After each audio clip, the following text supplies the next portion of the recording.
are there some people playing games with the metering system? Let me tell you the truth. People are playing games.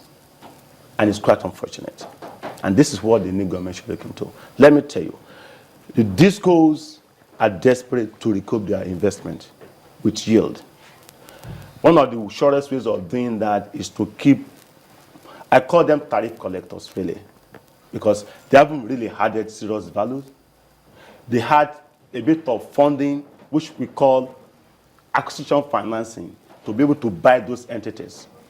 They've not been able to take those entities from point A to point B, contrary to their pledges. That's what Nigerians are suffering. So if they meter, would that not help them? It might not help them the way you assume.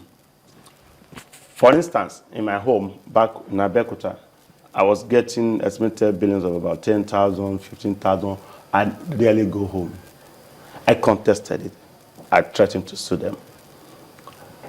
The bill acknowledged like 60-something thousand naira. I said I would not pay. We negotiated, I paid part of it. They said I should pay the outstanding. Once we ask for prepaid meter, they accelerate the billing, the estimated billing system. The interval before you get to a meter, your billing will actually rise. And they ask you to pay and liquidate. Once you fully paid off the debt, you get your prepaid meter because you are off their trap. Then you cannot control your consumption. Now, I hardly spend 3,000 per month because I hardly go home, I switch off the appliances. So the rate is going to drop. And that's what I said. I said, okay, meet everybody.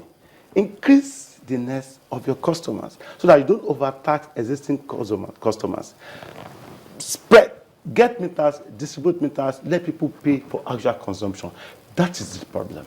Now, the gas issue is still always there because evacuation is, the cost of producing those gas for the power sector. Dr. Oke, we'll come back to you because this is very, very interesting, and so many Nigerians are interested in what we're discussing. Very quickly, Nigerians, let's start talking about solutions to all of this. You started off by saying that the Minister of Power, Works and Housing started off on a good note because he understands the problems. We know that almost every Nigerian, they understand the problems. That is why, even though we no longer have the National Electric Power Authority, a child born today knows and hears about NEPA without knowing that that has been phased out. How can we get off this problem of power, going by this existing law and going by the existing practice of the discos? Okay, thank you very much. Let me talk about that issue interest the discos and other players. The current structure of tariff, because if they generate power, they need money. The money they get is tariff. So, simply put, the cost reflective tariff structure that we have, which is what is proposed in the new tariff, the tariff order, MITO 2.1 order that the minister mentioned, aims at production. That the cost of producing this amount of megawatts is X. I must recover it. Then the feed-in tariff structure, which is mostly for renewables, targets consumption, which is, okay, let me produce this for this huge number of people so that you spread the cost. So we have to start to look at reworking the tariff methodology to reflect actual consumption as against production. That's one problem. Two, we need to accelerate the rate of metering. And it is easier to still get people to pay actual values for power. I don't know of any Nigerian who is not ready to pay slightly more, but must have power to consume. If you meter me, I consume power, I'm willing to pay. But to jack up tariffs on estimated billings without supplying power to Nigerians will be problematic.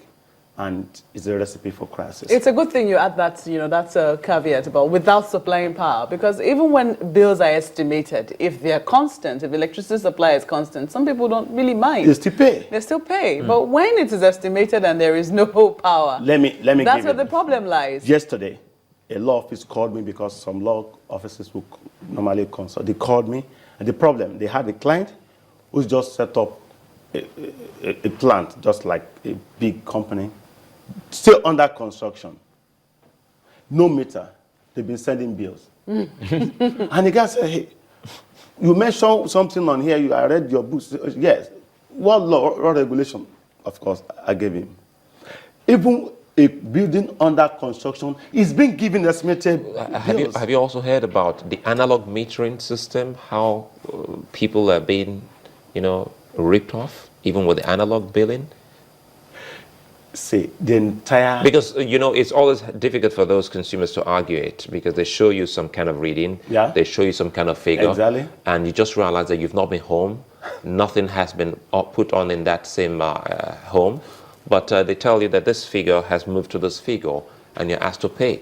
Even for our law office here, we're still having problems. So it's not a name, everybody is having that problem. But the way out, we need to meter Nigerians for the power consumed.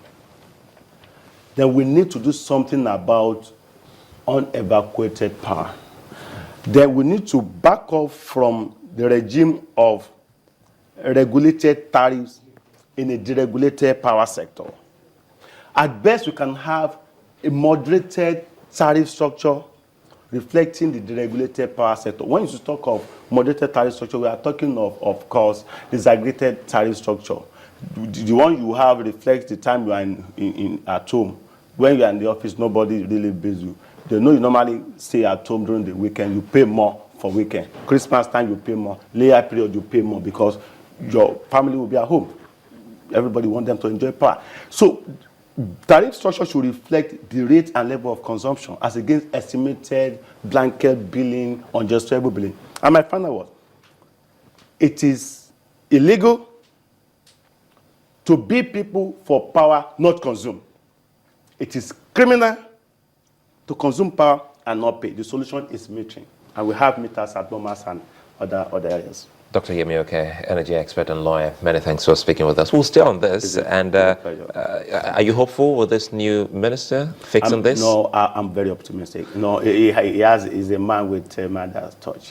Whatever he touches, he gets it right. Hopefully, we are praying for him. Let's see how it unfolds. Dr. Oke, many thanks again. I will take a moment here. We'll return shortly. Stay with us.